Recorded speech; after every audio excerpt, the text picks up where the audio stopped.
ফুলঝুরি পিঠে বানানোর জন্য আমার প্রথমে এখানে লাগবে 2 কাপ ময়দা আর 1 কাপ দিয়েছি চালের আটা।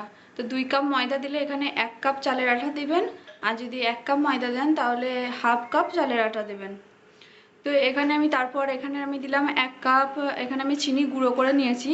আপনারা চাইলে আস্ত চিনিও দিতে পারেন, গোটা চিনিও দিতে পারেন। এখানে আমি চিনিটাকে ব্লেন্ডারে পিষে নিয়ে এটাকে গুঁড়ো গুঁড়ো করে নিয়েছি, যাতে এটা মিশাবার সময় যাতে ভালোভাবে মিশে যায়। আপনারা চাইলে এখানে গোটাও ব্যবহার করতে পারেন। তো এটাকে আমি ভালোভাবে একটু মিশিয়ে নিচ্ছি, আর একটু দিয়েছি অল্প সামান্য পরিমাণে নুন দিয়েছি। এখানে আমি একটা ডিম ব্যবহার করছি, তো ডিমটা আমি এর সঙ্গে দিয়ে দিলাম। এরপর এটাকে আমি ভালোভাবে নাড়াচাড়া করে নিচ্ছি। ভালো একটা টেস্ট আসার জন্য এখানে আমি ব্যবহার করছি দুধ।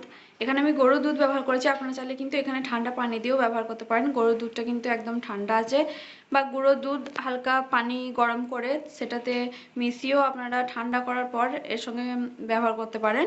তো এখানে আমি যাতে টেস্ট একটু ভালো আসে তার জন্য আমি এখানে দুধ ব্যবহার করেছি। আপনারা না চাইলে দুধ ব্যবহার না করতেও পারেন, এখানে পানি দিলেও হবে।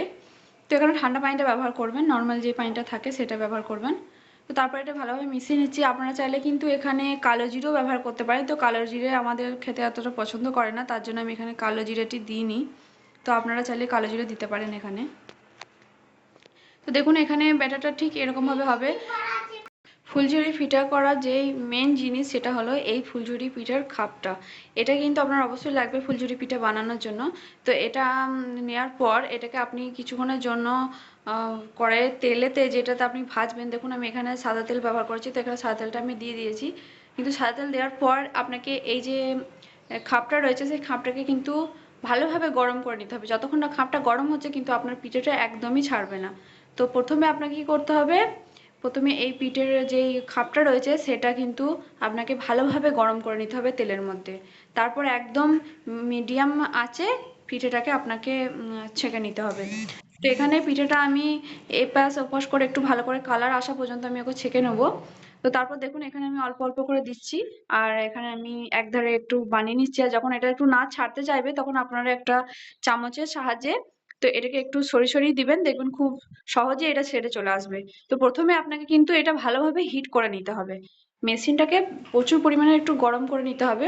হাই হিট দিয়ে প্রথমে মেশিনটাকে একটু গরম করে নেবেন, যেই খাপটা রয়েছে সেই খাপটাকে একটু গরম করে নেবেন।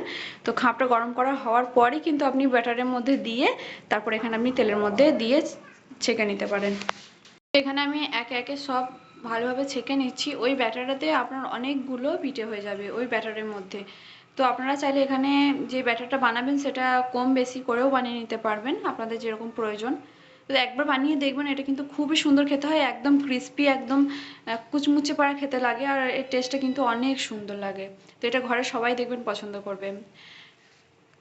আমার এই রেসিপিগুলি যদি আপনাদের ভালো লেগে থাকে তাহলে অবশ্যই একটি লাইক দিবেন, এবং যারা আমার চ্যানেলে নতুন আছেন তারা অবশ্যই আমার চ্যানেলটি সাবস্ক্রাইব করবেন, আর পাশের নোটিফিকেশনটা অন করে রাখবেন যাতে আমার নতুন কোনো ভিডিও আপলোড করার সঙ্গে সঙ্গে আপনাদের কাছে পৌঁছে যায়।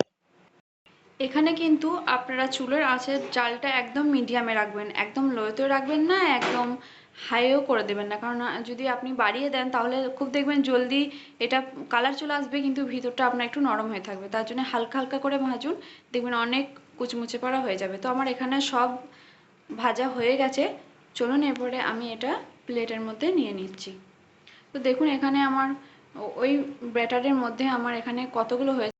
আমি এই প্লেটের মধ্যে যেগুলো দিয়েছি সেইগুলোর থেকেও এর আর এক ডাবল প্লেটে আমার এখনও রাখা আছে। তো আমি এখানে এক প্লেটই সাজিয়ে দেখাচ্ছি। তো ওই ব্যাটারের মধ্যে আমার মোট এতগুলো হয়েছে, এই প্লেট 2 প্লেটের মতন হয়েছে। তো এটা দেখুন কত ক্রিস্পি হয়েছে।